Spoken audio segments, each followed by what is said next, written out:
कोई भी मंत्री बन जाए, सीएम बन जाए, हमारे हालात ऐसे ही रहेंगे। दिल्ली में लैंडफिल के पास किन हालात में रह रहे हैं लोग, ग्राउंड रिपोर्ट।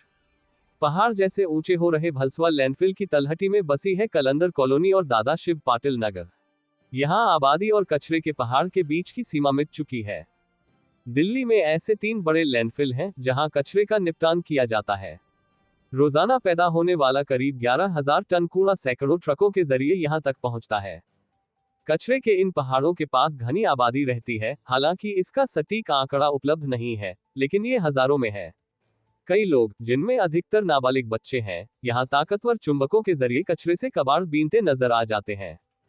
एक नाबालिग बच्चा मुस्कुराते हुए कहता है, ये हमारी चुन चुन पार्टी है, इस कचरे में सब मिलता है।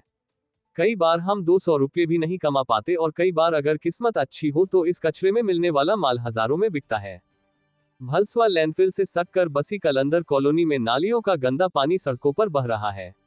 मक्खियां बजबजा रही हैं। कई बच्चे सड़क के सूखे हिस्से पर कंचे खेल रहे हैं। रोशनी अपनी झुग्गी तक जाने वाली सड़क को साफ कर रही है। आक्रोशित स्वर में वो कहती हैं, हम जैसे लोग यहाँ कीड़ों की तरह रह रहे हैं। हम पर किसी का ध्यान नहीं जाता।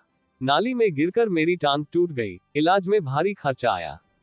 रोशनी कहती है, इस गली में सड़क हमने अपने पैसों से बनवाई है। साफ सफाई भी हम खुद ही करते हैं। इस कॉलोनी में रहने वाले अधिकतर लोगों की शिकायतें एक जैसी हैं। यहाँ पसरी गंदगी और नलों से आने वाला खराब पानी लोगों के लिए सबसे बड़ी समस्या है। गुलशन के पैरों में पस पड़ गया है। गली की गंदगी दिखाते हुए वो कहती हैं, यहाँ लोग बीमार पड़ जाते हैं, लेकिन कोई सुध नहीं लेता। मेरे पैरों में पस पड़ा गया, स्टीफन्स अस्पताल में इलाज कराना पड़ा। एक 2 मंजिला झुग्गी की सीढ़ियों से कुछ बच्चे हाथों में किताबें लिए उतर रहे हैं। दिल्ली यूनिवर्सिटी से ग्रेजुएशन कर रही तनु यहाँ बच्चों को पढ़ाती है। नीचे टूटी नालियों से गंदा पानी बह रहा है। बच्चों के लिए सड़क पार करना मुश्किल है। तनु उन्हें हाथ पकड़कर आगे निकालती है। अक्सर ये बच्चे नाली पार करते हुए कीचड़ में गिर जाते हैं। तनु कहती है, हम इन्हीं नालियों के बीच रह रहे हैं। इस तरह की झुग्गी में कोई मर्जी से नहीं रहता, बल्कि सब यहाँ मजबूरी में रहते हैं। तनु पढ़ लिख कर कुछ करना चाहती हैं ताकि अपने परिवार को यहाँ से निकाल सके। एक तरफ कचरे का बड़ा पहाड़, दूसरी तरफ रिहायशी झुग्गी में पसरी गंदगी। यहाँ रहने वाले लोग ये दावा करते हैं कि इसका उनकी सेहत पर भी असर हो रहा है। 19 साल की तमन्ना अपनी 2 छोटी बहनों के साथ एक किराए की झुग्गी में रह रही है। उनका जन्म इसी बस्ती में हुआ।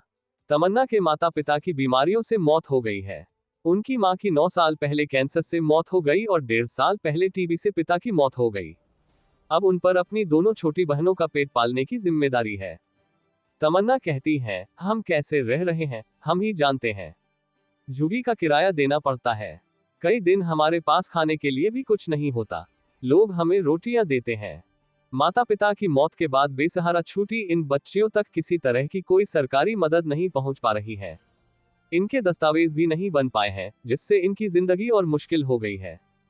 तमन्ना की एक पड़ोसन कहती है, यहाँ लोग अक्सर बीमार पड़ जाते हैं। हमें तो सरकारी अस्पताल में भी इलाज के लिए धक्के खाने पड़ते हैं। सुधार सिंह की झुग्गी बिल्कुल भलसवा लैंडफिल से सटकर बनी है। उनके घर तक जाने वाली गली कूड़े से अटी पड़ी है। अपनी छत पर खड़े होकर सुधार सिंह कहते हैं, जब गांव से आते हैं तो मोटे तगड़े होकर आते हैं, लेकिन यहाँ के वातावरण की वजह से शरीर घट जाता है। लगता है 80-90 साल के बूढ़े हो गए हैं। दिल्ली में विधानसभा चुनाव है और इसका शोर इन झुग्गी बस्तियों में भी सुनाई देता है। जगह जगह उम्मीदवारों के पोस्टर लगे हैं। प्रचार गाड़ियां नारे और वादे का शोर मचाते हुए गुजर रही है। लेकिन क्या सुधार सिंह को सुधार की कोई उम्मीद है? मुस्कुराते हुए सुधार सिंह कहते हैं, 40 साल की उम्र हो गई है, अब तक तो यहाँ कुछ हुआ नहीं है। ऐसा लगता है कि अब हमारे शमशान जाने के बाद ही यहाँ कुछ सुधार होगा। यहाँ रहने वाले अधिकतर लोगों को सांस लेने में दिक्कत होती है। माधव सिंह कहते हैं, जब लैंडफिल में धुआं उठता है तो सांस लेना मुश्किल हो जाता है। हालांकि कई लोग ये कहते हैं कि अब उन्हें इन हालात में रहने की आदत हो गई है। करीब 50 साल की एक महिला कहती है, यहाँ कोई खुशी से नहीं रह रहा है, सब मजबूरी में रह रहे हैं। कौन इस कूड़े के ढेर पर रहना चाहेगा? बारिश होती है तो घरों में कीचड़ भर जाता है। बैठने तक की जगह नहीं होती, फिर भी लोग यहाँ रह ही रहे हैं। प्रदूषण रोकने और पर्यावरण को बचाने के लिए भारत में कई कानून हैं। कानून के तहत किसी भी लैंडफिल साइट के 200 मीटर के दायरे में आबादी नहीं हो सकती। इसके अलावा जल प्रदूषण और वायु प्रदूषण को रोकने के भी सख्त प्रावधान है। ब्रेकिंग न्यूज सबसे पहले देखने के लिए सब्सक्राइब करें।